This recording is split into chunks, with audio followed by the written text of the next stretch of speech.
আস্তে আস্তে আস্তে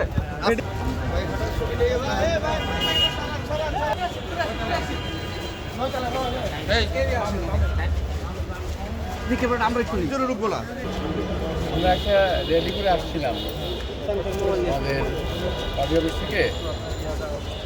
তো সিদ্ধেশ্বরী অথবা কাকরাইলের আশেপাশে হঠাৎ করে আমাদের উপরে ট্রেন সাউন্ডেনের গুলি, অতপর অনেক গোলাগুলি করে আর কি।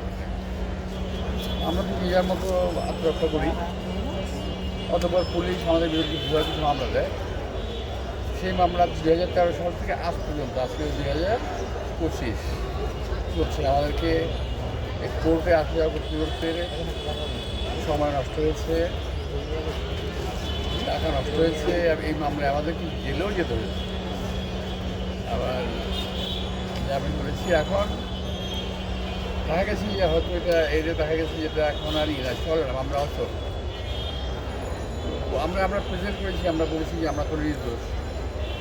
এখন রায় ব্যাপারে কী বড় কি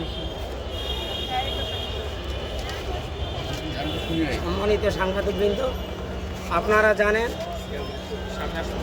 আজকে যে যিনার পক্ষে আমরা মামলাটা করেছি, সাবেক মন্ত্রী এবং সাবেক সংসদ সদস্য, উনি বিএনপি স্থায়ী কমিটির সদস্য জনাব মির্জা আব্বাস সাহেব গত 2-3-2013 সালে যখন বিএনপির কেন্দ্রীয় কার্যালয় থেকে একটা শান্তিপূর্ণ র্যালি আমাদের নিয়ে বের হচ্ছিলেন, জনাব আমানুল্লাহ আমান সাহেব এবং শহীদুদ্দিন চটিয়ানি, মির্জা ফখরুল ইসলাম আলমগীর সহ 26 জনকে আসামি করে সেদিন একটা মামলা করা হয় যে আমরা নাকি গাড়ি ভাঙচুর করেছি, আমরা গুলি করেছি। কিন্তু এজাহারে আপনাদের কাছে এজাহারে কপি আছে, এজাহারে সুস্পষ্টভাবে বর্ণনা দেওয়া আছে। সেদিন পুলিশ আমাদের সাধারণ এই শান্তিপূর্ণ মিছিলের উপর টিয়ার সেল মেরেছে, রাবার বুলেট মেরেছে। আর সেই রাবার বুলেটের অংশবিশেষ সেদিন তারা অত্যন্ত পরিকল্পিতভাবে মির্জা আব্বাসকে দমাই রাখার জন্য আমানুল্লাহ আমান সহ বিএনপির কেন্দ্রীয় নেতৃবৃন্দ, শহীদুদ্দিন চটিয়ানি সহ এদের সবাইকে দমিয়ে রাখার জন্যই একটা মামলা করা হয়। একই ডেটে টোটাল 5টা মামলা করা হয়। রমনা থানায় 2টা, শাহবাগ থানায় 1টা এবং মতিঝিল পল্টন শাহজাহানপুর থানায় টোটাল 5টা মামলা। সেই মামলাগুলোতে ইতিমধ্যে আমরা অন্য কোর্টে শুনানি করেছি। আদালত আমরা আজকে ষাট শুনানির জন্য ছিল, আমরা আদালতকে বলেছি আমরা 13 বছর হাজিরা দিয়েছি এবং এমনও দিন গেছে যে আজকে ডেট, আবার সোমবারে ডেট, আজকে বৃহস্পতিবার, আবার সোমবারে আরেকটা ডেট। এইভাবে ওনাদেরকে প্রতিদিন মিনিমাম মির্জা আব্বাস সাহেবকে 15-20টা মামলা, আমানুল্লাহ আমান সাহেব থেকে শুরু করে আমাদের প্রতিটা নেতাকর্মীকে এইভাবে গত 17 বছর কষ্ট করতে হয়েছে।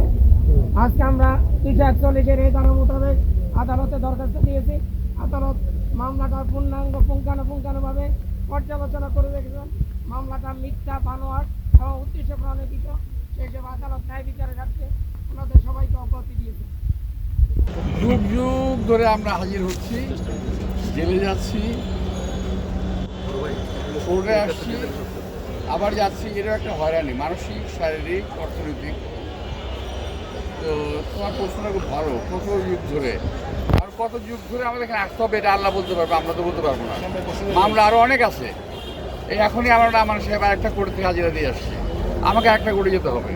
তো এই যে আমরা বারবার বলেছি মামলাগুলোকে একবারে একটা চিঠিতে সরকার উঠে করতে পারছি মামলাগুলোকে, কিন্তু কেন করছে না আমি জানি না। আচ্ছা, একটু মামলার বাইরে যদি একটু প্রশ্ন করি, সেটা হচ্ছে আগামী 25 ডিসেম্বর বিএনপি নেতা তারেক রহমান দেশে ফিরছেন। তো তার নিরাপত্তার বিষয়ে সরকারের সার্বিক প্রস্তুতি নিয়ে কি আপনারা সন্তুষ্ট আছেন? সরকারেরটা তো আমি বলতে পারবো না, আমাদের ব্যবস্থা আমরা করছি। আর আপনার আসলে একজন তুমি আর বিএনপি না, বাংলাদেশের বর্তমান রাজনীতিবিদদের মধ্যে জ্যেষ্ঠ একজন রাজনীতিবিদ। আপনি এতদিন ধরে মামলাগুলোর কারণে যে সফর করেছেন, আপনি একজন জ্যেষ্ঠ রাজনীতিবিদ হিসেবে মনে করেন কিনা এই ধরনের যে রাজনৈতিক যে মামলাগুলা, সেই মামলাগুলা আরও চলা উচিত কিনা? আমাদের বিরুদ্ধে আমরা যারা রাজনীতি করি, আমাদের বিরুদ্ধে যত মামলা দেওয়া হয়েছে সবই বাজে মামলা, মানে মিথ্যা মামলা।